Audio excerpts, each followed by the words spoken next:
I'm going to start the countdown.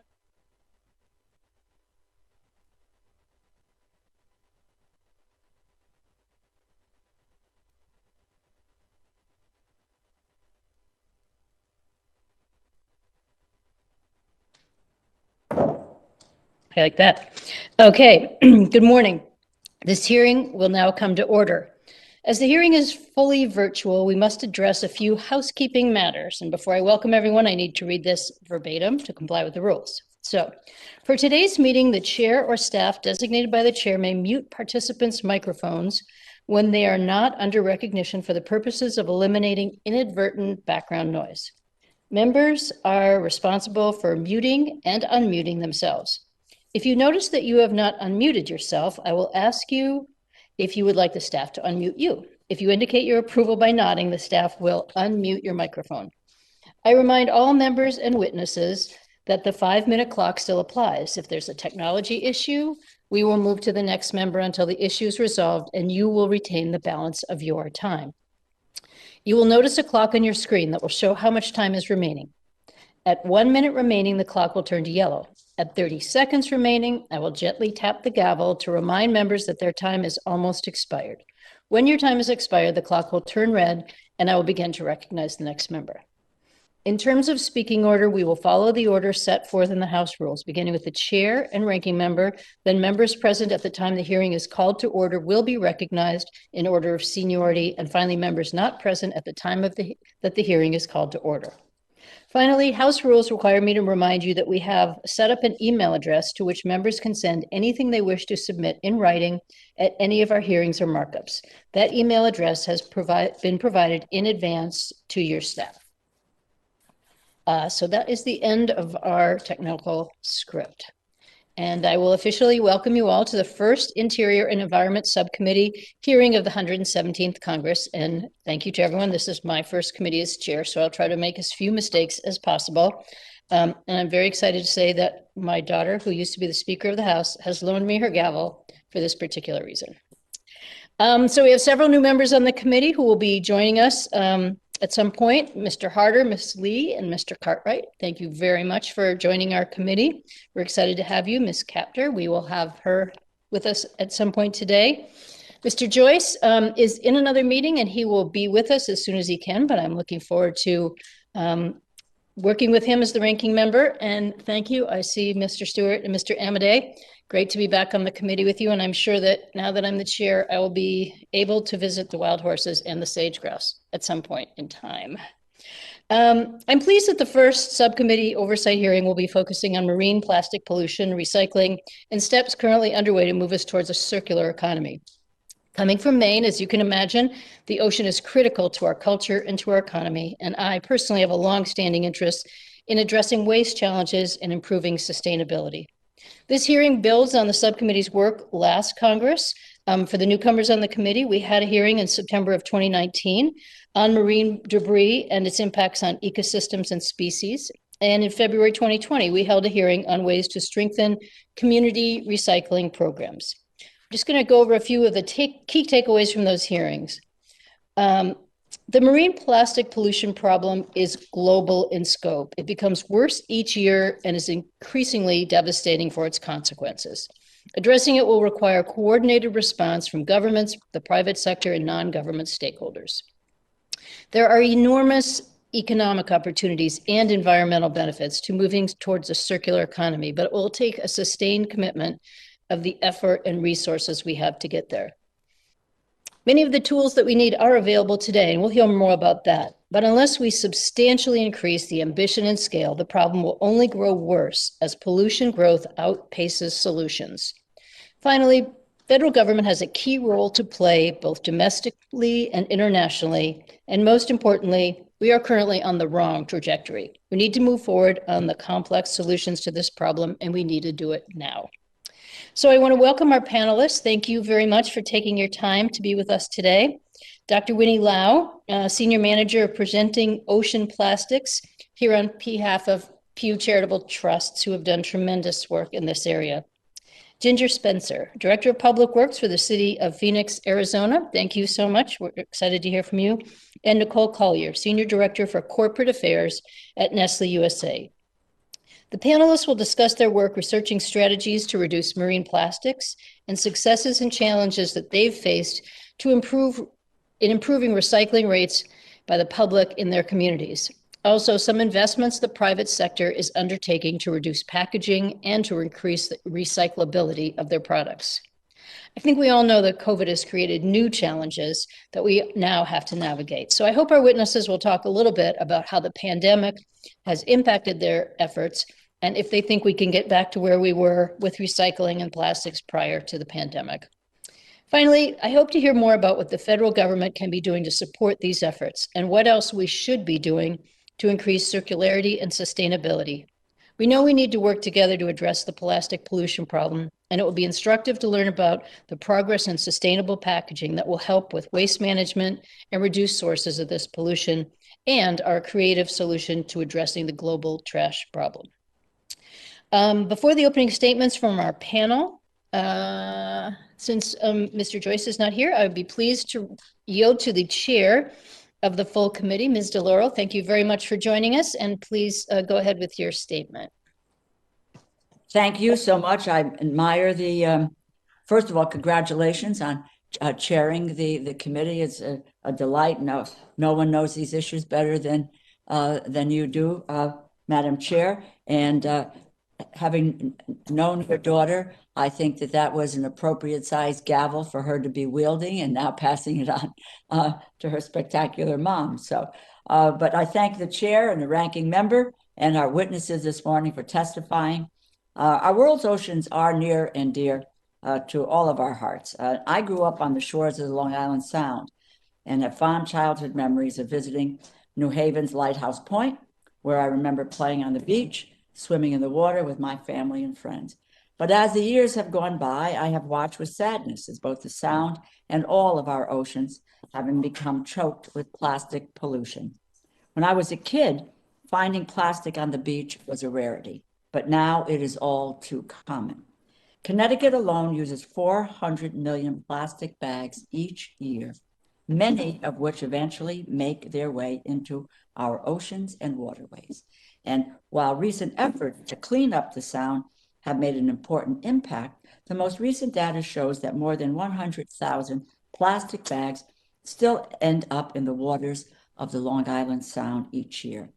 This has a profound impact on the health and vitality of Connecticut's economy, which depends on the Sound, from commercial and recreational fishing to ecotourism, water-dependent businesses like lobster fishing. Connecticut derives tens of billions annually from the Long Island Sound. Shellfishing alone generates $30 million in sales and provides 300 jobs statewide. But as the impact of plastic pollution grows, the future of these industries is uncertain. This is certainly a global issue, but it has local and individual causes and costs. Keep America Beautiful estimates that litter cleanup costs the United States more than $11.5 billion each year. That is all the more reason why every American, whether in Connecticut or California, has a vested interest in the future of our plastic consumption. As co-chair of the Long Island Sound Caucus, I have been working for years on the cleanup and revitalization of our nation's waterways. But this problem needs a comprehensive response. Some estimates indicate that people across the world may be consuming as much as half a pound of plastic in our food and water each year. It is in our shellfish, it is in our salt, it is raining from our skies. Plastic is everywhere. And if we do not take meaningful action to stop it, not only will plastic soon be found in everything, it will also soon be found in everyone. Our nation must lead in cleaning up this plastic problem. Recycling systems, the focus of today's hearing, is a key part of the solution. As we will learn today, we must invest in research that studies ways to keep plastic out of our environment and advance policies that tackle the plastic pollution problem throughout the supply chain. We must become more aggressive in reducing the amount of disposable packaging, single-use plastics, substitute more sustainable materials for single-use plastics that are difficult to recycle, and design products and packaging to make it easier for every American to be able to recycle. Congress and the private sector must partner with local governments to enhance recycling programs to capture and repurpose our waste and move towards a circular economy. That requires us to reimagine the role that plastic plays in our economy and our environment. Fortunately, that process is already underway, as we will hear this morning from our witnesses. Our role must be support those efforts and accelerate the transformation as best we can. And with that, I thank the chair and the ranking member, and I yield back my time. Thank you very much, Madam Chair, and thank you for joining us and making that wonderful statement. Since we don't have the ranking member yet, I'm just going to go ahead and let the panelists start. And when he arrives, we'll happily recognize him for an opening statement. So with that, let's start with Dr. Winnie Lau. Thank you very much for being with us today. Thank you. Chairman Pingree, Ranking Member Joyce, members of the subcommittee, thank you for your invitation to discuss the growing problem of marine plastic pollution and possible solutions to address it. My name is Winnie Lau, and I'm the Senior Manager for the Pew Charitable Trust Preventing Ocean Plastics Project. Plastic pollution in the ocean is a major environmental challenge that is growing worse each year, but society has yet to come together around a strategy to reverse this trend. Plastic pollution stems from the current linear plastic system where a product is produced and then discarded after use, as opposed to a circular one where a product is designed for long use and ideally reused and then recycled and waste eliminated wherever possible.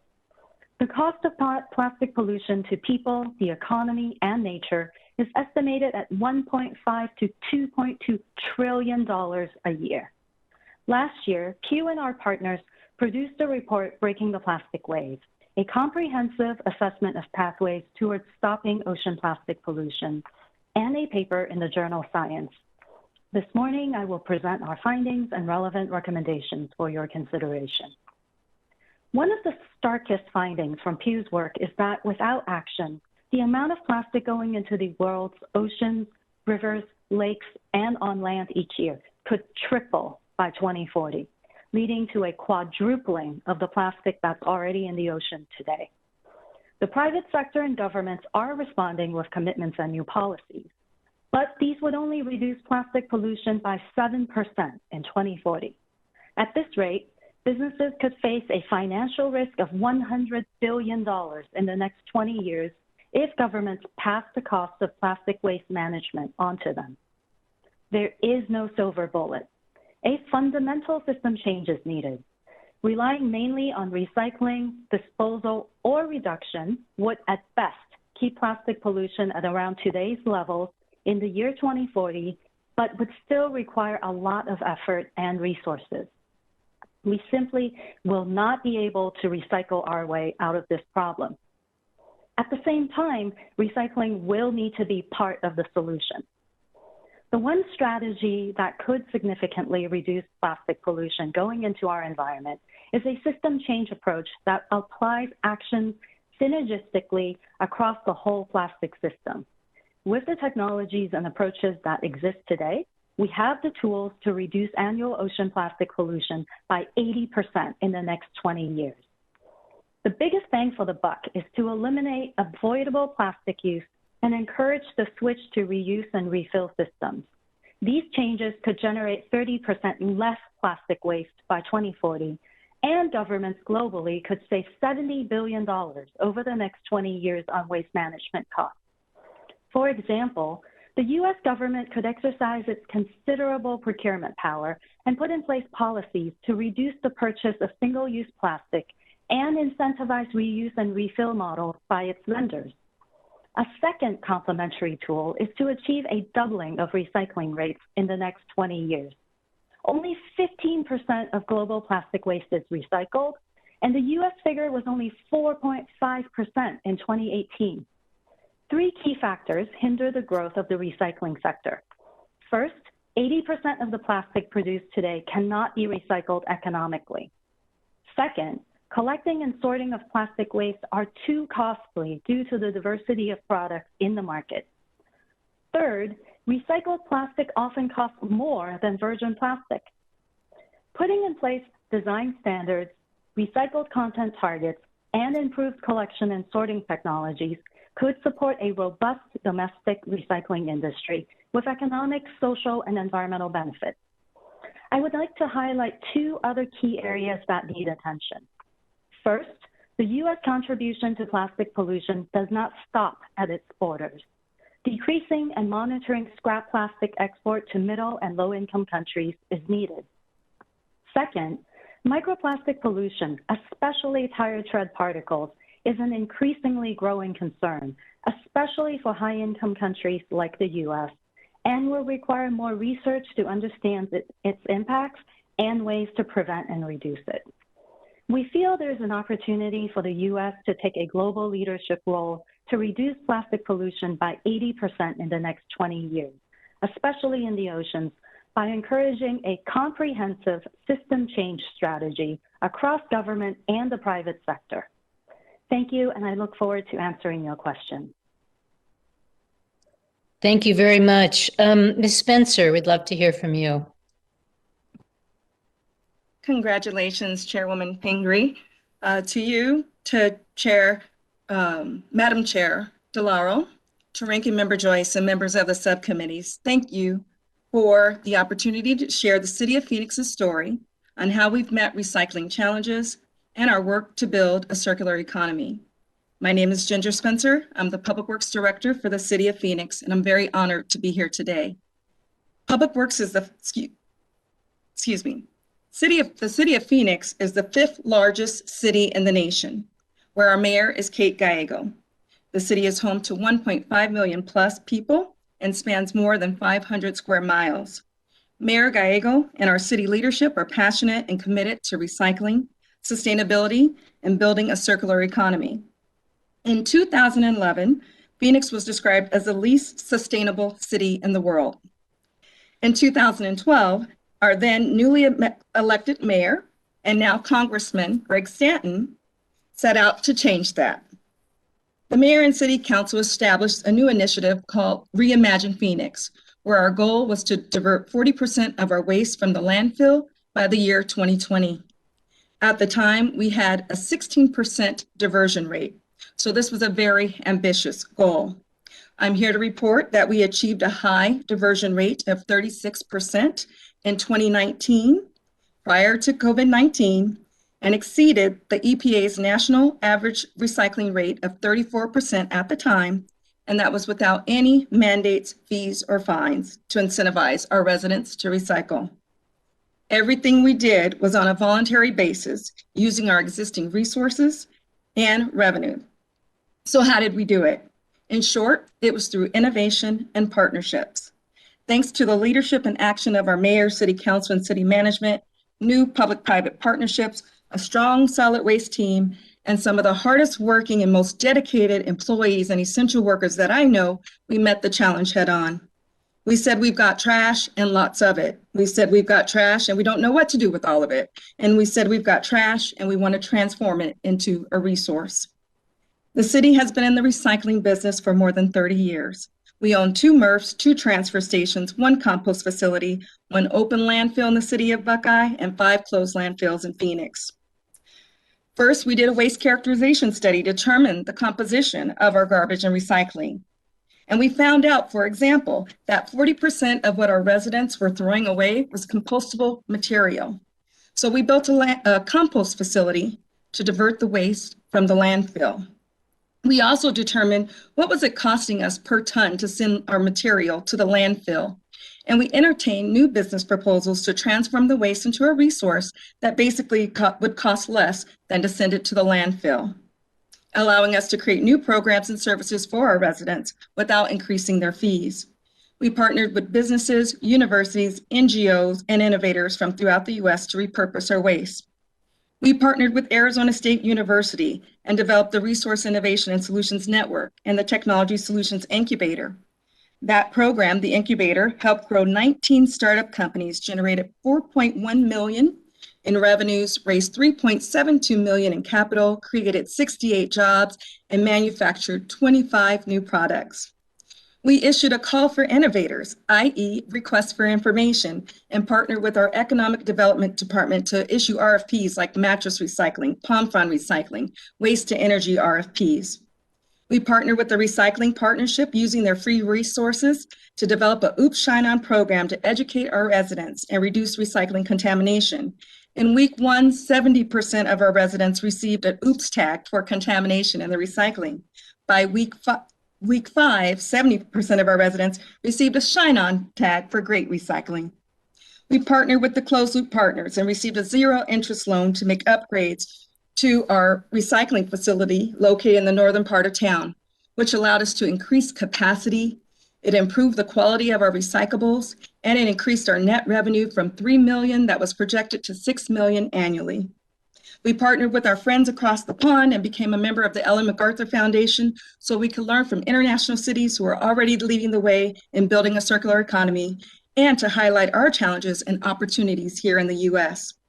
When the national sword policy hit and we had to find a new home for 80% of our recyclables that previously went to China, we basically figured out what to do. With plastics 3 through 7, we found out they no longer had a home, but we said, are there any plastics that do have value? And found out that number 5's polypropylene, basically your yogurt cups, did have value. So we slowed down our MRFs, caught that material, and we partnered with Renewology to turn our plastics into fuel. When COVID-19 hit and we saw an increase on average of 20% in garbage, recycling, and bulk trash, we stepped up and met that challenge. It was a $4 million increase to our operation, and we were able to get coronavirus relief funds to help out with that as well. We had to put our Plastics to Fuel project on hold because of the uncertainty in the market. I'm glad to announce that we've restarted those conversations with Renewology and their investors, such as Mitsubishi, to restart the Renew Phoenix project by doing a smaller demonstration project. The City of Phoenix has a new goal of achieving zero waste by 2050. We embrace the EPA's new national goal of achieving 50% diversion by 2030. We are activators of the U.S. Plastic Pact, a partnership between the Recycling Partnership, World Wildlife Fund, and the Ellen MacArthur Foundation, with more than 89 activators representing brands, manufacturers, MRFs, government entities, academia, and other stakeholders along the supply and plastics manufacturing chain, working to build a roadmap to address the plastic waste challenge. Lastly, we asked our residents if they were satisfied with our solid waste services, if they value recycling and compost, and lastly, if they were willing to pay a little more to maintain these services, and they said yes, yes, and yes. Our residents are relying on us to provide this service and to keep our communities clean and safe, and to do our part to protect the environment. Thank you very much for this opportunity to share our story. Thank you so much for your testimony. Ms. Collier. Thank you, Chairwoman Pingree, Ranking Member Joyce, and members of the subcommittee. Thank you for the opportunity to speak with you this morning and about Nestle's commitment to tackling plastic waste and critical infrastructure that both industry innovation and recycling infrastructure will play in that effort. My name is Nicole Collier, and I am the Senior Director of Corporate Affairs for Nestle, with responsibility over our U.S. policy priorities, including efforts that support our sustainability goals. Nestle is the world's largest food and beverage company, and the U.S. is our largest market. Our products are in 97% of U.S. homes. We offer products that include Coffee Mate creamers, Purina Pet Care, plant-based brands like Sweet Earth, and baking products like Nestle Toll House morsels. Nearly all of what we sell in the U.S. we produce right here with over 30,000 committed employees at our 68 facilities throughout the country. Our vision is that none of our packaging, including plastics, ends up in landfills, oceans, or waterways. To achieve this, we have set the goal that 100% of our packaging will be reusable or recyclable by 2025. And by that same year, we will reduce our use of virgin plastic in our packaging by 1/3. Some of these transitions are particularly challenging for food products, where packaging and food safety are regulated by the FDA. In some cases, there simply are not approved alternatives for current packaging. There is reason to be optimistic with industry investment and discoveries. Nestle's Institute of Packaging Sciences is making incredible headway, and Nestle is pouring research and development dollars into the design of recyclable and alternative materials. Last year, we announced a $2 billion global investment to help lead the shift from virgin to food-grade recycled plastics. As part of that, we created a sustainable packaging venture fund focusing on startup companies that are developing innovative packaging solutions. And we are not alone in these pursuits. Other consumer-facing companies have similar goals. For example, several years ago, we founded the Sustainable Food Policy Alliance, or SFPA, along with Danone, Mars, and Unilever, because we value a collaborative approach to policymaking and believe we can contribute to that process while solving issues facing our employees, our consumers, our supply chain, and retail customers. We realize that systemic change is needed to achieve our packaging goals and prevent recyclable materials from being sent to landfills, and to increase the amount of recycled material that is collected and processed in the U.S. and made available for reuse. To achieve this, SFPA supports the adoption of a federal extended producer responsibility, or EPR system. An EPR system would place a fee on packaging, and the revenue from the collected fee would be dedicated to recycling infrastructure improvements. Nestle and the other SFPA member companies participate in EPR systems globally, and we know what works. In the US, we support a nationally consistent, economy-wide approach to life cycle management of packaging, with shared responsibility between communities and brands for waste collection, handling, and recycling. This subcommittee's work to support the Recycling Needs Survey and Assessment at EPA will help target investments to increase recycling rates, reduce contamination, and attract stronger end markets. There is a tremendous amount of innovation and partnership happening in this space. We have worked closely with partners, including the Recycling Partnerships Circular Economy Accelerator, to develop a framework using this policy approach for the U.S. Another example is the U.S. Plastics Pact, which launched last year with over 70 founding activators, including Nestle. This group is aligning on national standards and a common vision for a circular economy that will likely be published in the summer of 2021. I want to thank this committee for continuing to create opportunities like this for thoughtful and bipartisan discussions on these issues. We applaud your work to direct a national recycling strategy that includes collaboration among all levels of government, nonprofits, and the private sector. And we look forward to continuing to partner with you and put our size and scale to work in the area of plastic waste reduction. Thank you. Thank you so much for your testimony and to all of you for being here today. I see Mr. Joyce has joined us, and if you'd like to make opening remarks, please go ahead.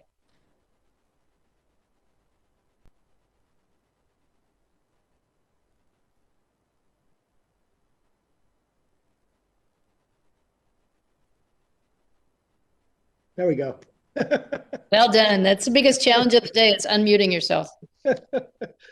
Yeah, I need my daughters around so they can help me fix all my problems with the software. Failure. Thank you for allowing me to be here, Madam Chair. So nice to see you. Let me be the first to say congratulations on your new role and being the head of this Interior and Environment Subcommittee. It's well deserved.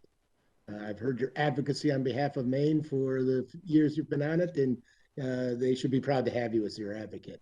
And it's always a pleasure to see the chair, Rosa DeLaura, who I first got labor HHS with, and she taught me a lot of lessons too in her time there.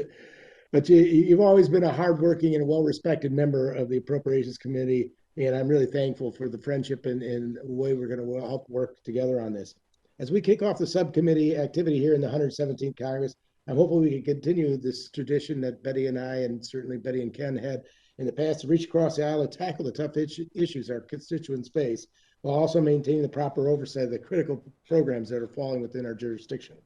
With that, Madam Chair, thank you for holding today's hearing. I look forward to working with all you people on the committee and trying to make sure that we can do what's best for our country. Thank you.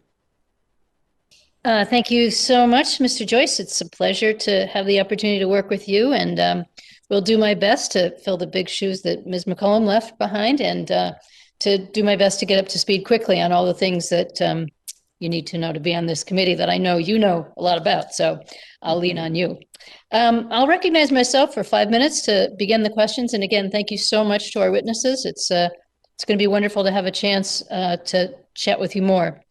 So let me just start with Ms. Lau. And again, thank you so much for the work that Pew has done on this topic and really the comprehensive assessment of what needs to be done. So let me just throw out a couple questions for you.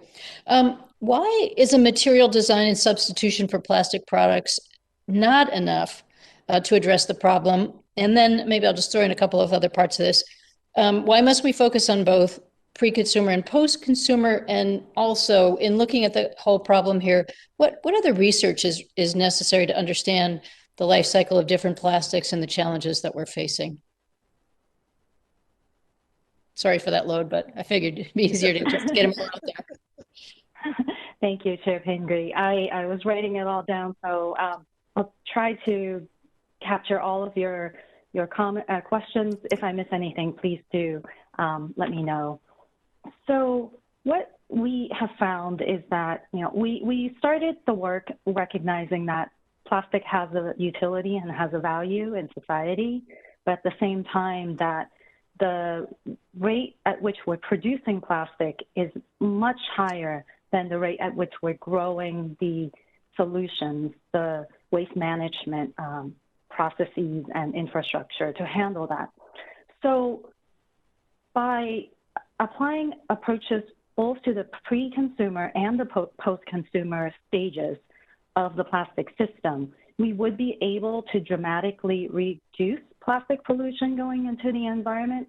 What we found was if we only focused on pre-consumer, while we can reduce some of the significant amount, 30%, we can reduce 30% of the plastic away and then substitute around 17% of the plastic away, we would still be left with about 50%.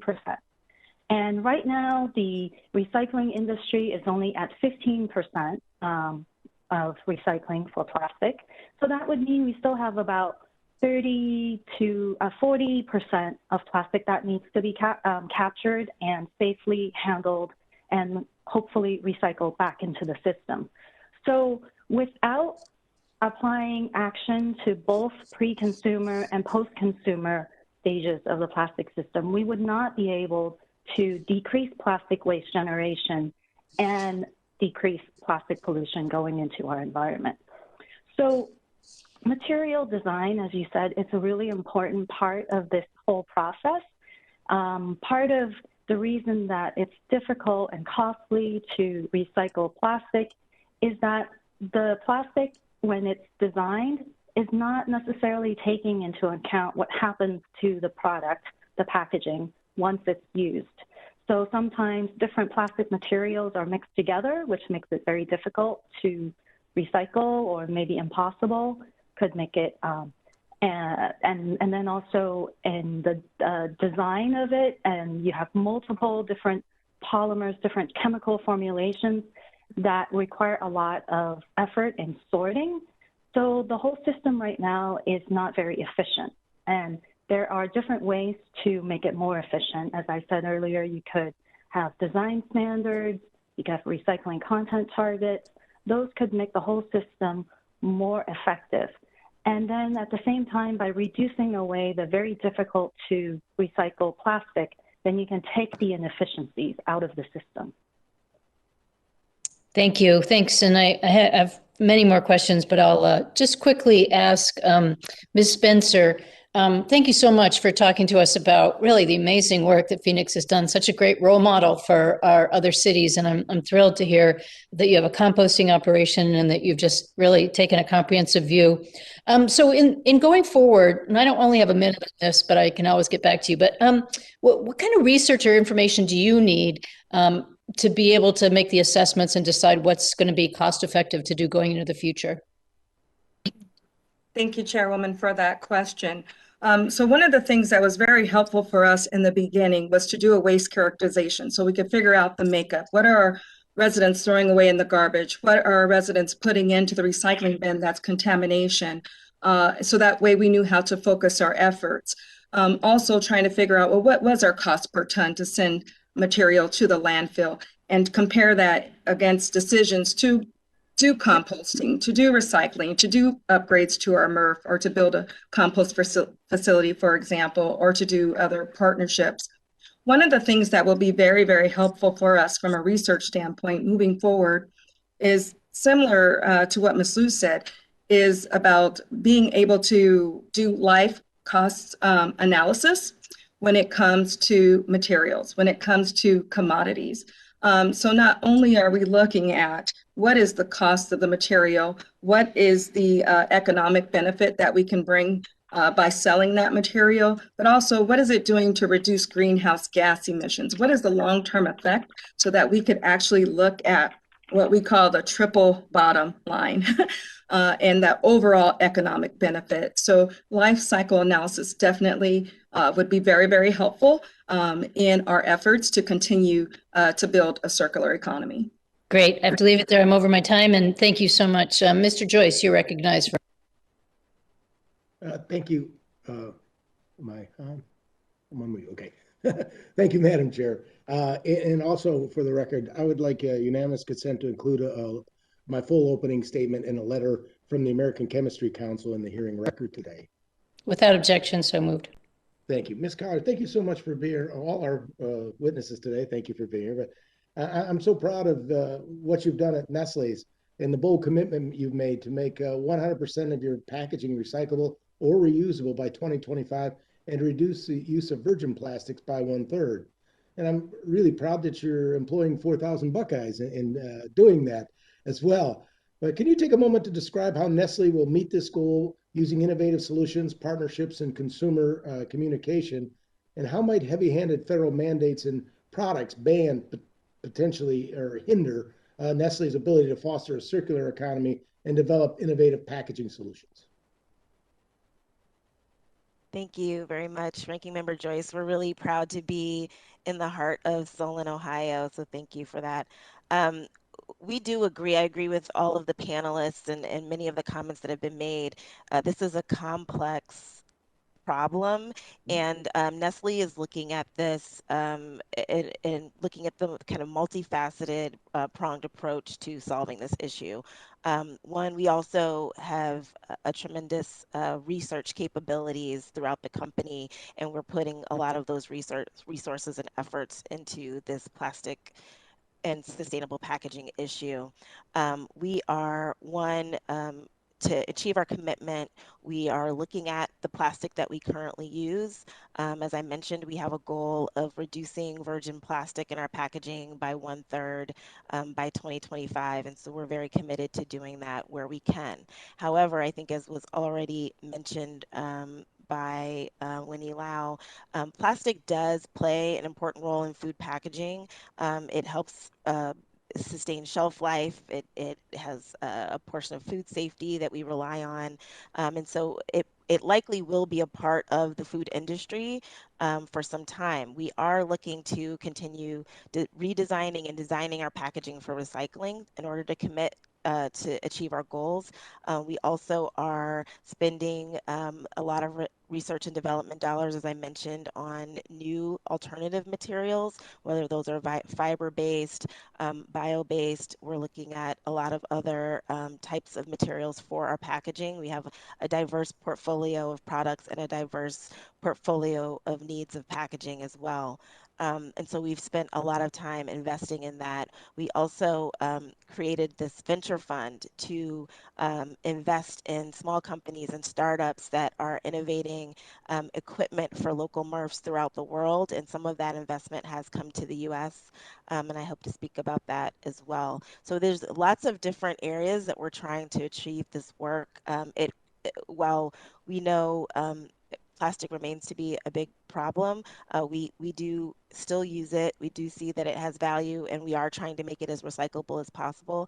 And last but not least, one of the things that I really have focused a lot of my time on is infrastructure in the US. It's really important that we enhance and strengthen that infrastructure so that all of that diverse packaging really can be a part of the circular economy, and we can drive circularity through our infrastructure. It's a big issue for us. Well, as you innovate and develop more sustainable packaging solutions, Is it challenging to do so without compromising food safety and quality protections? No, I mean we can't we have to balance that appropriately. And as I mentioned, there are food safety requirements to our packaging that are regulated by the FDA. We're fully compliant, and we work very closely with our partners there to ensure that. And that's why I made the comment about plastic. There are some items today where we don't have alternative materials that would be appropriate. But where there are opportunities, we do seek to use different materials. But, again, I think one of the big pieces here is in order for the majority of Americans to be able to recycle, we really have to have more consistency in our recycling system. Today, there are winners and losers across the country, and we really need to be able to strengthen that so that all of the packaging can actually be a part of the circular economy. Here, here. Thank you, Madam Chair. I yield back. Thank you very much, Mr. Joyce. And I'm pleased to recognize the Chair of the Appropriations Committee, Ms. DeLauro, for 5 minutes. Thank you for being here.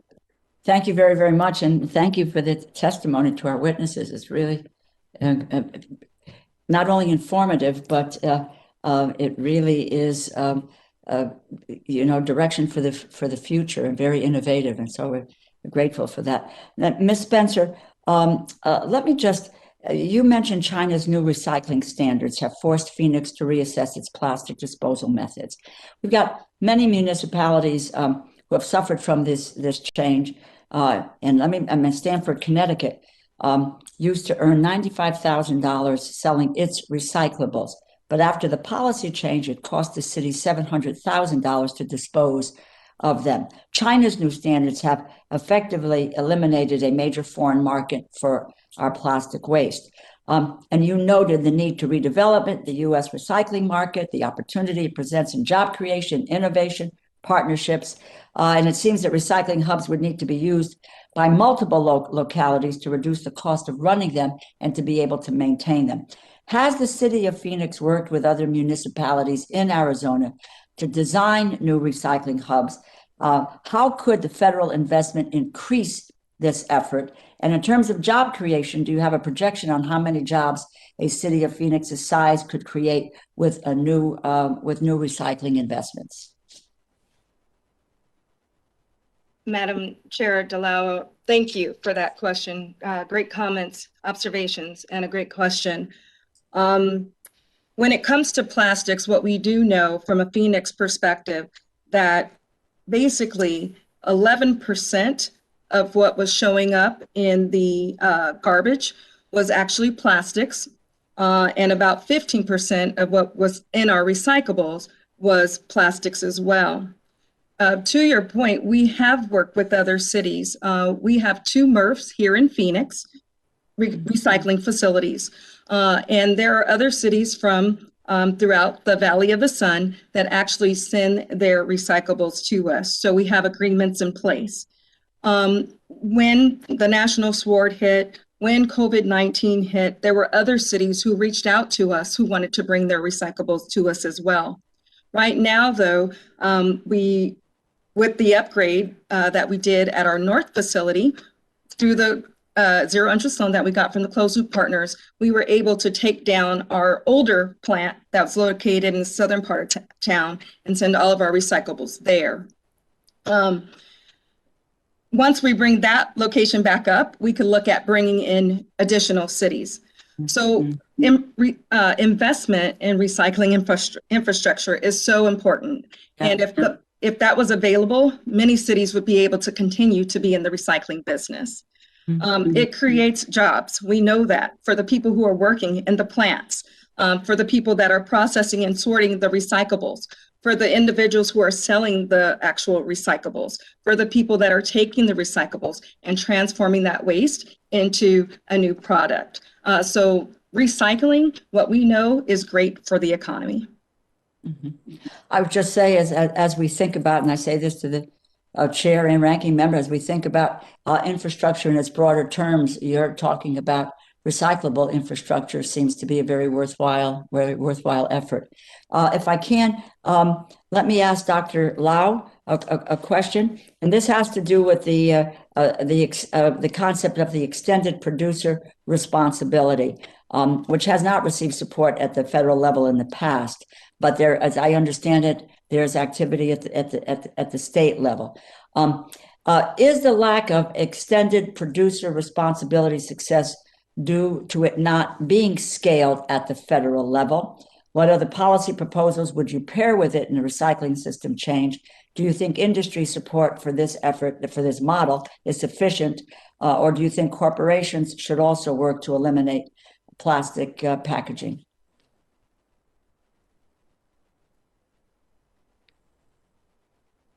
Thank you, Madam Chair DeLauro.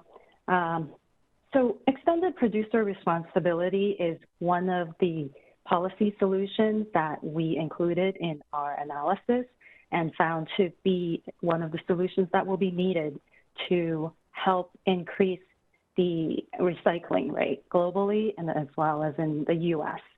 And extended producer responsibility is one of those policies that can help reduce the cost of recycling and therefore making the industry more robust and more profitable.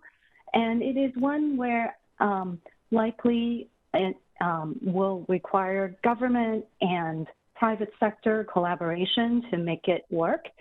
As to whether it should be a federal policy, it isn't something that we have looked at, whether it needed to be implemented at a national level or a subnational level.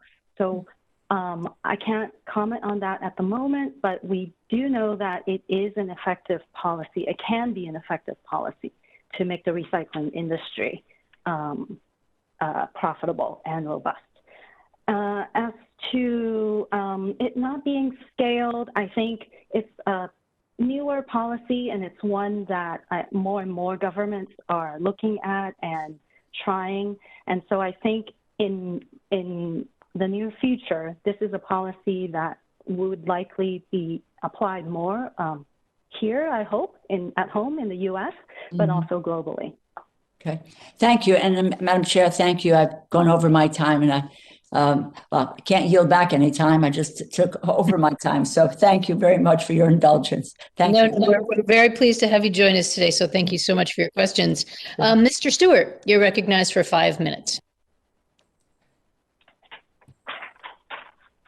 Well, thank you to the witnesses. Thanks for being here, but also more importantly, thanks for what you do. I support it. Obviously, I think all of us do. It's better for everyone. It's clearly better for the environment and hopefully better for the consumers. I actually am not going to ask a question. I'll just voice my support. I have another hearing I've got around to, and I won't be able to stay and listen for the answer. But Madam Chair, I yield back. Thank you, and thank you so much for joining us and hearing the witnesses today. So I think that next on the list is Mr. Harder, and welcome to the committee. Or do I see him there? Actually, I don't see Mr. Harder. I think he may have left the room. So if he comes back, we'll bring him back on. I don't see Mr. Amade, who was here in the beginning. So nice to have had him here. And we will go to Ms. Lee. So good to have you on our committee. Thank you. Well, thank you, Madam Chair, and as well the Ranking Member Joyce for hosting this hearing. This is, to me, a really important issue. And I want to focus on one particular approach for how we can incentivize industry and investments to shift away from the production of new plastic and towards reuse systems and sustainable substitute materials. As you know, I represent Southern Nevada. We have a robust tourism and hospitality and convention industry. And as you can imagine, plastic use is prevalent, but you know, our tourism industry has the power to drive demand for plastic incentives and the economic incentives to make a shift towards more sustainable substitute materials. Already, some of our key industry players have made major steps in the right direction, including the Las Vegas Sands organization that added single-use plastic reduction to its Eco 360 plan sustainability strategy This was back in 2018, and they developed a new single-use plastic plan in 2019 that annually replaces 6.5 million plastic takeaway containers and cutlery with plant-based alternatives. In addition, they also eliminated plastic laundry collars, and plastic hangers have been replaced with cardboard alternatives. Including there's been several national hotel or global hotel chains, Marriott International, Intercontinental Hotel groups that have also committed to getting rid of the small plastic bottles used in their hotels for products like shampoo and shower gel. So as we know, these are steps in the right direction, but plenty more to be done. And I'm looking forward to working on this subcommittee in a bipartisan manner to help promote those solutions. Dr. Lau, I want to recognizing the cost of plastic pollution to the global economy, anywhere from $1.5 to $2.2 trillion across the sectors from shipping to tourism. I want to ask you, can you speak to how government procurement policies can help accelerate the shift away from single-use plastic items and towards sustainable substitutes? Thank you, Ms. Lee, for that question, and thank you for all the great work with your home state. For the tourism industry, for governments, procurement is a very powerful tool that could be used because the government does spend a lot of money in our economy with its purchasing power. So the government could put in place policies that puts preferences on away from single-use plastic to reusable systems directly in what they purchase, as well as in the vendors that you choose to work with by putting in place things like preferential sourcing with vendors that do not use single-use plastic but use refill and reuse systems. So I think that could be a very powerful tool. Thank you. And Madam Chair, we should also start with our own house. I'm always amazed at the small little plastic bottles we have at every committee hearing. So I think we can start to do some of that work internally. Dr. Lau, you also found that a comprehensive approach to plastic waste reduction that incentivizes reduced plastic production and expands the reuse and refill systems could collectively save governments around the world $70 billion. Can you elaborate on these cost savings and how this approach reduces waste management spending needs? Thank you for that question. So in our analysis, a lot of the cost of plastic is in production as well as the waste management piece.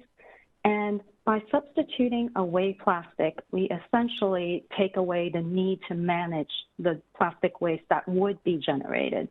And that, as you said, could we could reduce away 30% of the plastic with the using refill, reuse systems, as well as eliminating avoidable plastic. And then with substitution, similarly, we could switch away from plastic to other more sustainable materials.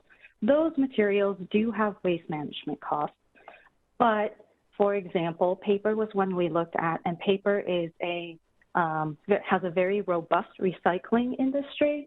Currently, it's at above 50%. So that industry can, the paper recycling industry can generate revenue. And then between the need for less waste management capacity, as well as switching to materials that are recyclable and profitable, globally we could reduce $70 billion over the next 20 years in the need to provide infrastructure as well as the services that are associated with it. Great. I'm sorry I've gone over my time, but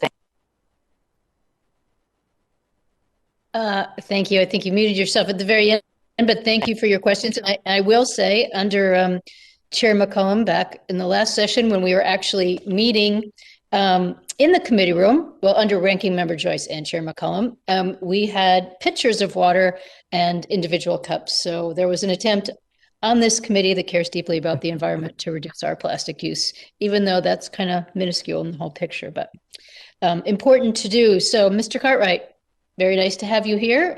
You are next. I recognize you for 5 minutes. Thank you, Chair Pingree, and it's an honor to join this subcommittee. And thank you to all our witnesses for appearing here today. Now, I'm from a district in northeastern Pennsylvania, which is far from the ocean, but we are home to beautiful lakes and rivers and streams and brooks. And unfortunately, we're also home to a huge amount of unwanted waste that could have been recycled. We are the home to a very large landfill. I want to talk about that a little bit. Recent testing completed under NOAA standards by Penn Environment found microplastic and plastic fragment contamination in both the Susquehanna and Lackawanna rivers in my district. But my district is burdened with more than its fair share of waste from external sources. We receive shipped waste from New York, New Jersey, Connecticut, and all other parts of Pennsylvania at the bloated 714-acre Keystone Sanitary Landfill in Dunmore that is currently undergoing permitting to continue expanding their operation for another 50 years. More than 64% of their 7,200 tons of trash per day comes from out of state. To that end, I have introduced the Trash Act to help promote recycling so less unnecessary waste makes its way into my community. So you see, you don't need to be near the ocean to have your life intimately affected by unnecessary waste and plastics. And I want to invite Ms. Collier's attention to my first questions. I was fascinated by the idea of a small fee that companies would put on their products. Ms. Collier, what do you call that program? You had a name for it.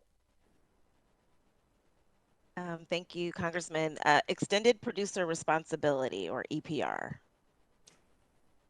EPR. Okay, I want to learn a lot more about that because it seems to track a lot of. I'm going to jump off this call and go testify in a natural resources hearing about the Abandoned Minelands Trust Fund, which operates on the same principle that that ongoing mine operations will pay just a little bit of their gross revenue to clean up abandoned mine lands. It's the same idea, and I like it, and I want to talk more about it.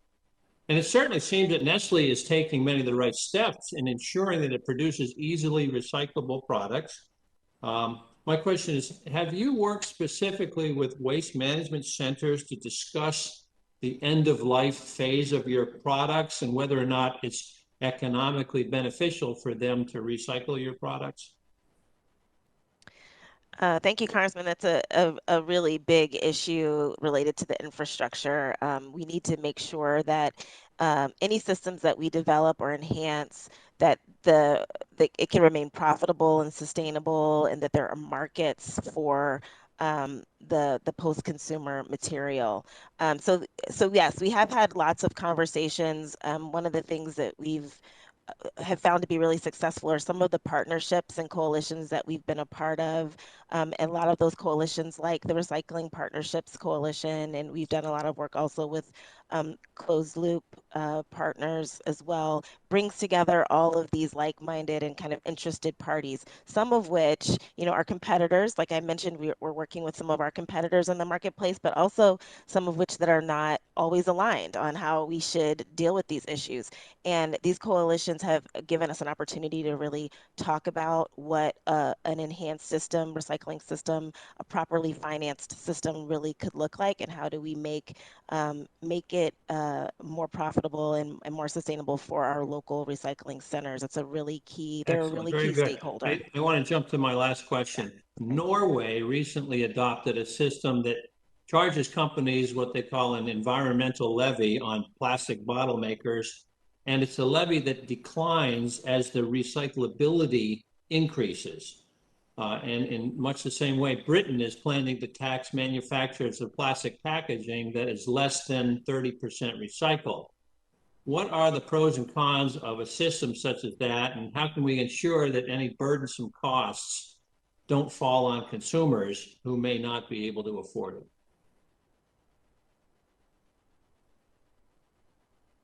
Is that also for me? Yes, it is, Ms. Okay, Collier. okay. Yes, there are lots of systems that include, we sometimes call that eco-modulation. It discounts the fee that you might pay based on innovations that you've made in your packaging, and we are supportive of that type of system. We would like to see any U.S. system incorporate the investments that companies have made in their packaging, companies like Nestle and many others. Additionally, we believe that businesses like us that are forward-looking and that are connected to the consumer will make the investment now because we're thinking about our future and tomorrow. And so there may be some costs that we incur and absorb early on, but that will level out as the marketplace changes. So we don't anticipate a lot of consumer costs up front, or we're trying to make a system or develop a system that would avoid that. Thank you for your testimony. I'd like to talk further offline, and I yield back, Madam Chair. Thank you very much, Mr. Cartwright. I see Mr. Emiday. Do you have any questions for our witnesses today? Hey, Madam Chair, thank you. And I appreciate you giving the shout out to the world famous Sage Hen at the beginning of the meeting. We'll make sure and show you as good or better a time as we did last Congress's chair. So no worries there to visit the bird with a face only a mother could love. But anyhow, I think I want to ask the question I have, and I've been doing a little multitasking, so I hope this hasn't been asked before. I think I want to ask the lady who manages waste programs in Phoenix. Is she still on? Yes. Okay, great. Gingers. Sorry, but I don't know you that well, but Gingers, I know how to pronounce that, I think.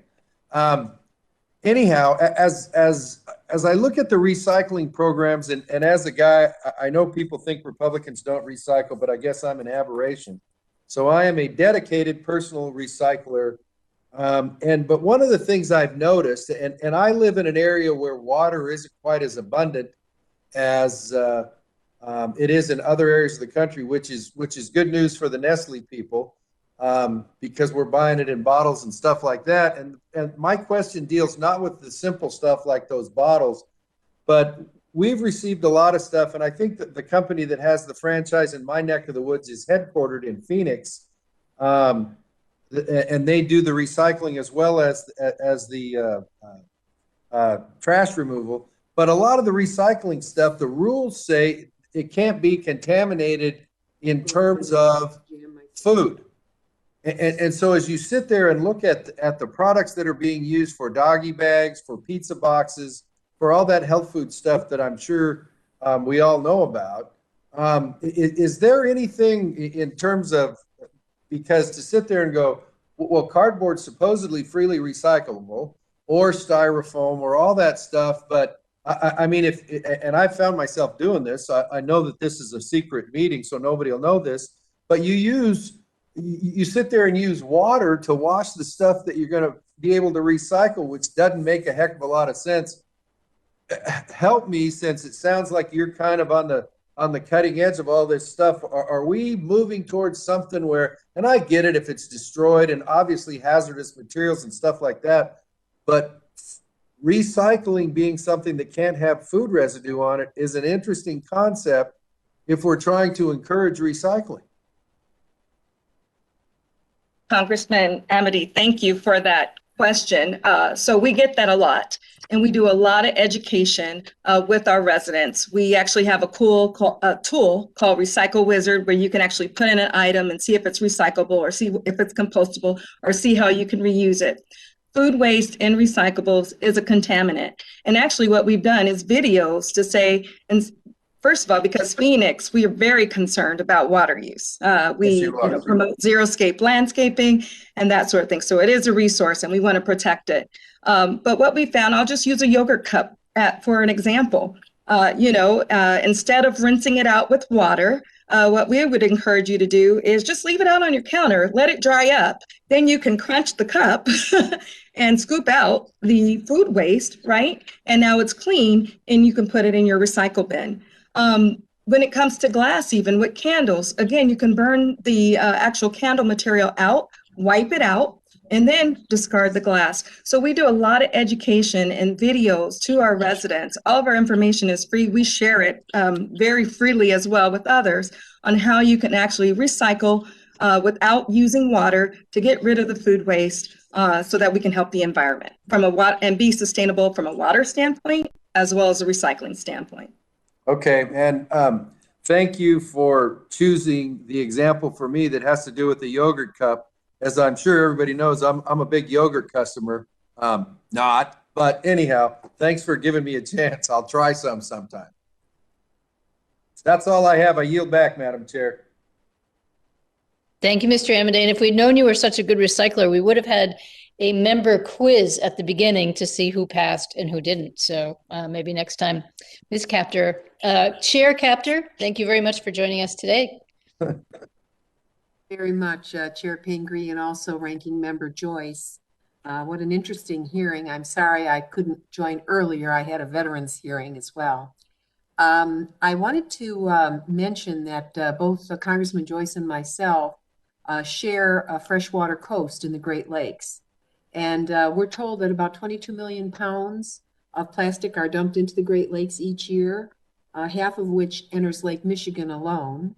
And that's enough to fill 100 Olympic-sized swimming pools. And my dear staff has told me that it's heavier than 4,500 adult beluga whales. So it's a lot of stuff.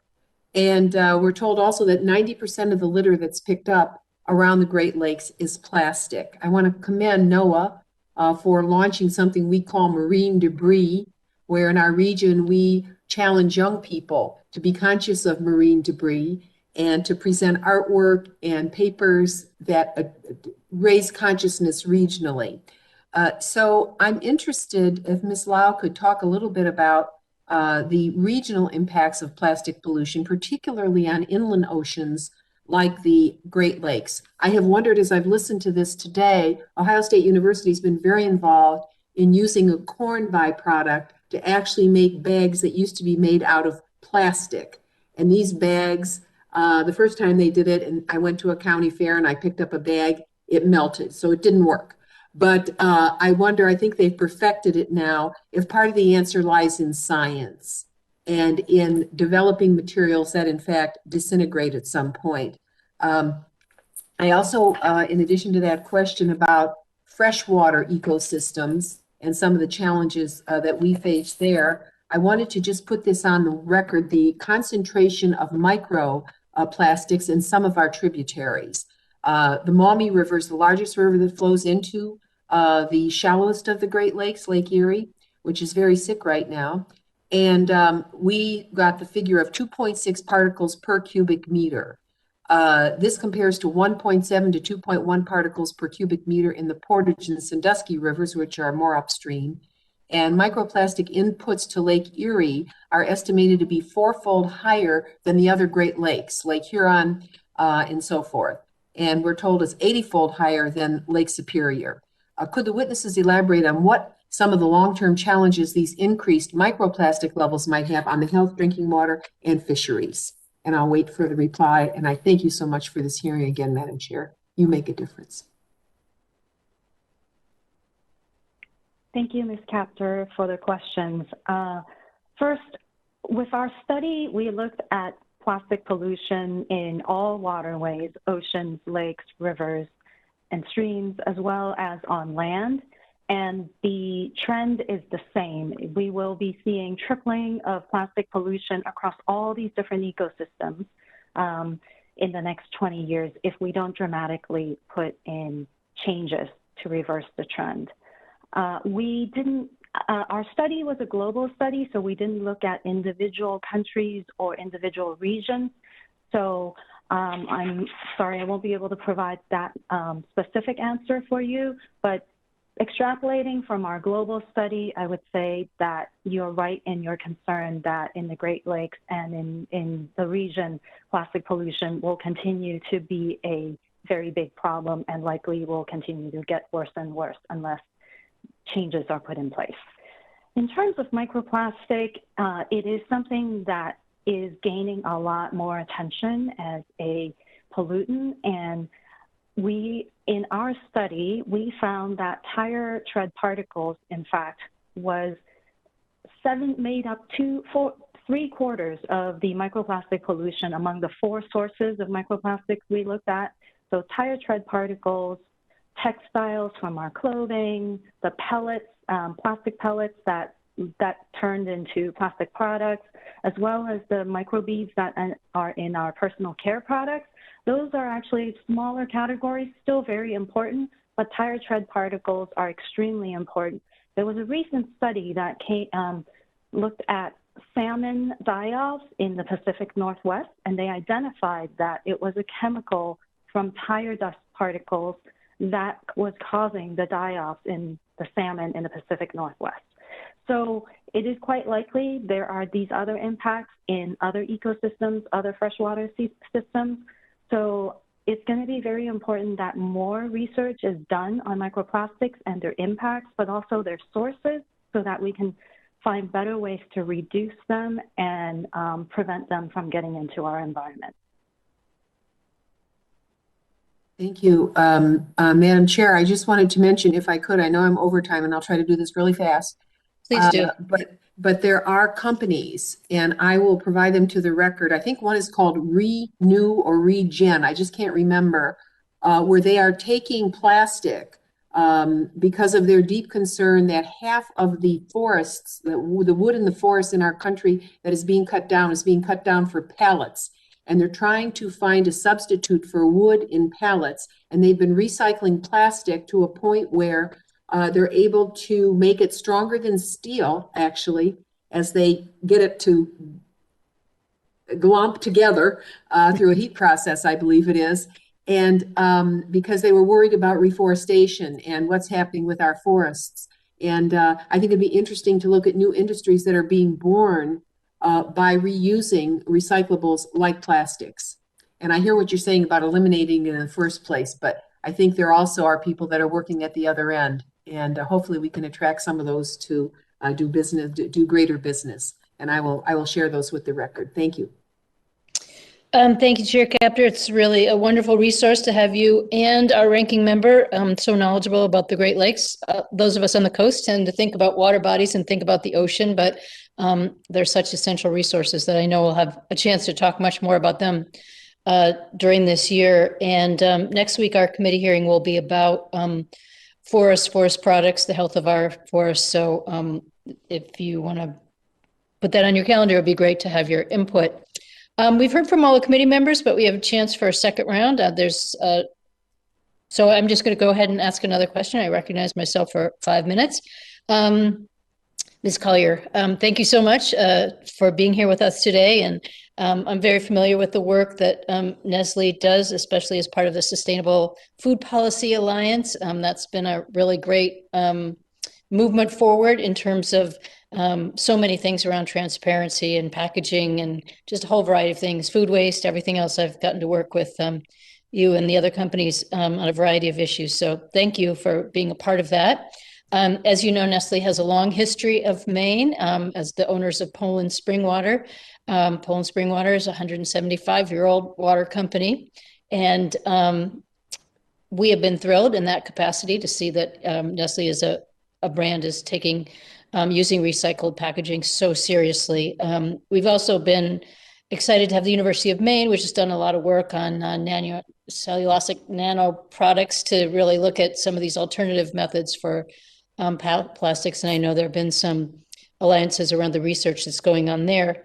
But I also note that Nestle is selling off Poland Springs, so we will not be a long-term partner with Nestle's, but I know you will go on to create important things. But I was interested to read, because we've of course followed that in Maine, about the coming sale of Poland Spring, that one of the factors was around bottled water, and some of the decline in people using it because of their concerns about the plastic waste. And I only bring that up because I think it speaks to some of the questions that have come up earlier about how the importance of resolving these issues in terms of consumer demands, that consumers are increasingly saying, we want to use environmentally friendly packaging, we want to use things that are good for our climate, and that factors into enormous decisions like whether a company is bought and sold or what the future of a particular product is. So that, I think, makes this even more important, and also emphasizes the complexity of this problem, that it's, as so many of you have talked to us about today, whether it's how it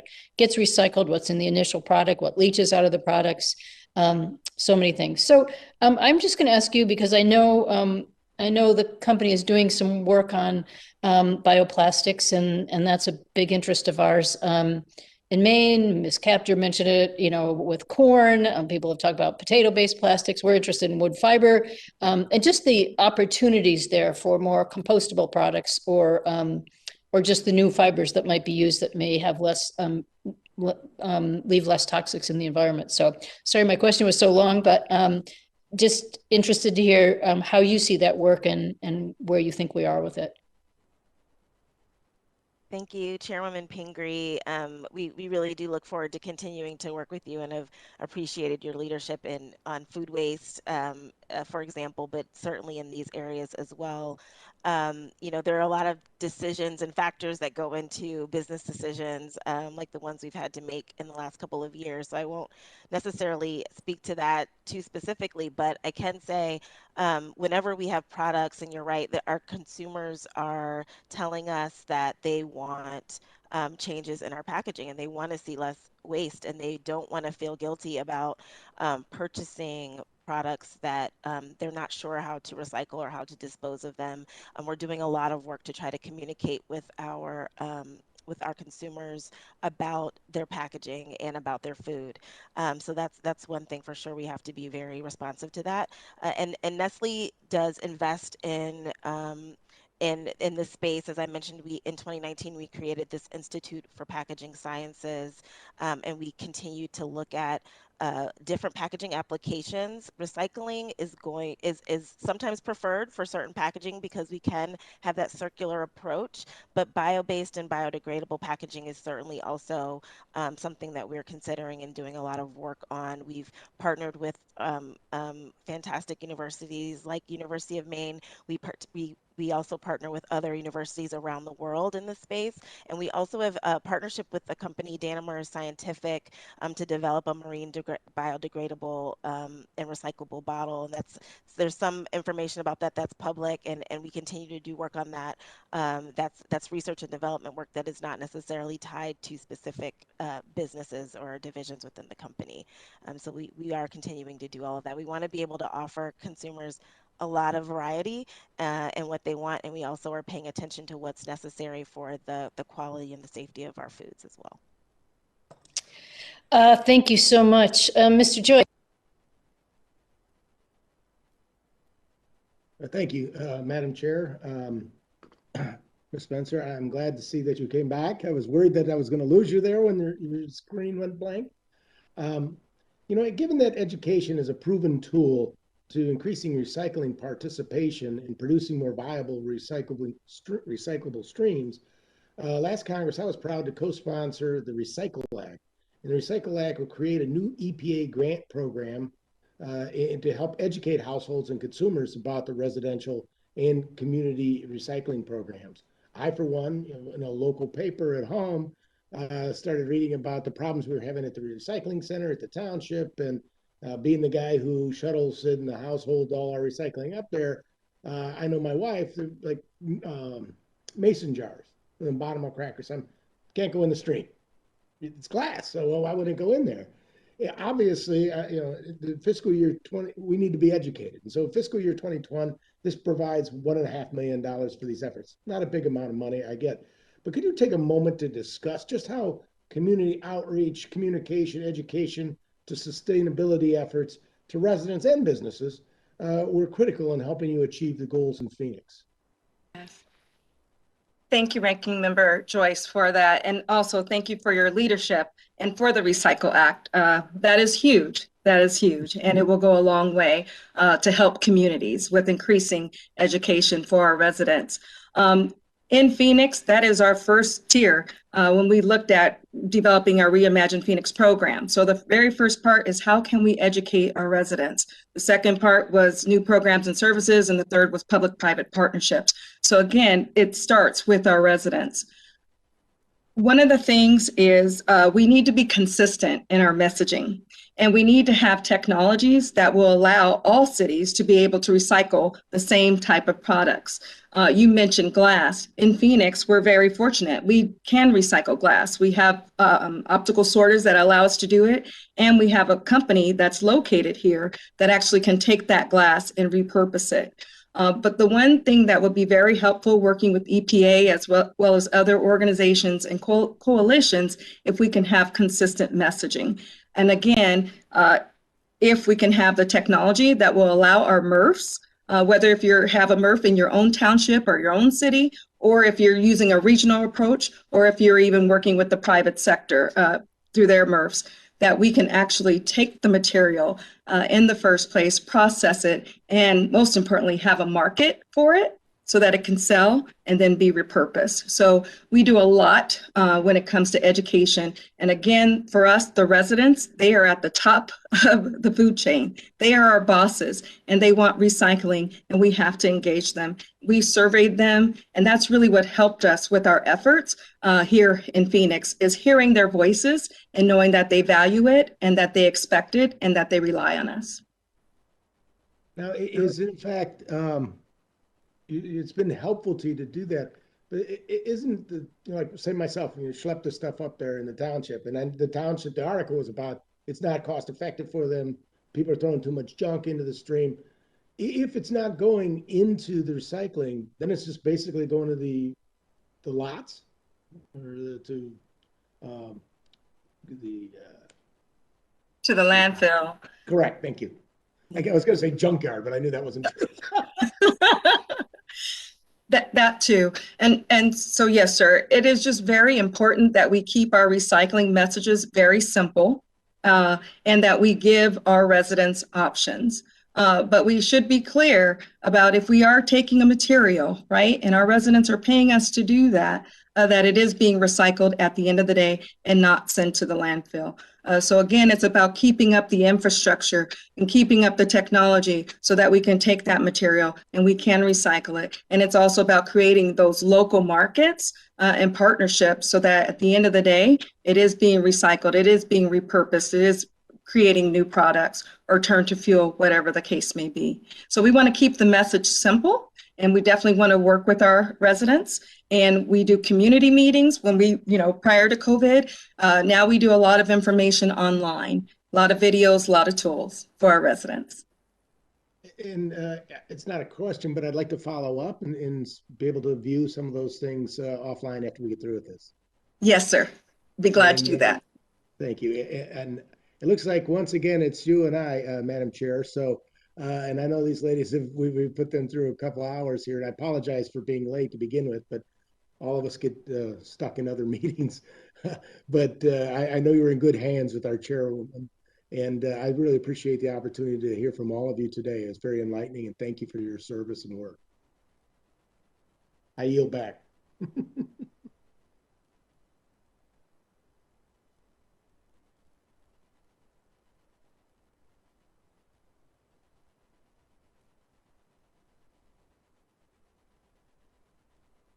More questions if we had the opportunity. So, oh, sorry, I guess I was, thank you. Gosh, I was not muted there. Thanks.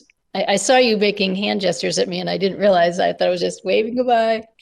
Anyway, I apologize. If you missed it in the beginning, I was just thanking all of you. You've been really wonderfully informative to all of our colleagues. And I know we'll have follow-up questions going into the future, and you are all great resources for us as we work towards these issues, all of which are very critical and need our attention and resolution now. I can see from all of the statistics. This is not something we can continue to put off for so many reasons. So, Madam Chair, before absolutely. we close, I would like to enter a letter in the record from my distinguished colleague, Tim Ryan, about the company and his district and some of the processes that they use to help eliminate waste.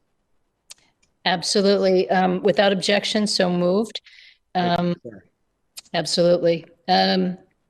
Okay, so again, thank you to all the witnesses. We really do appreciate your questions. And if there are no additional questions, the hearing is now adjourned. Thank you. Bye, everyone. Thank you.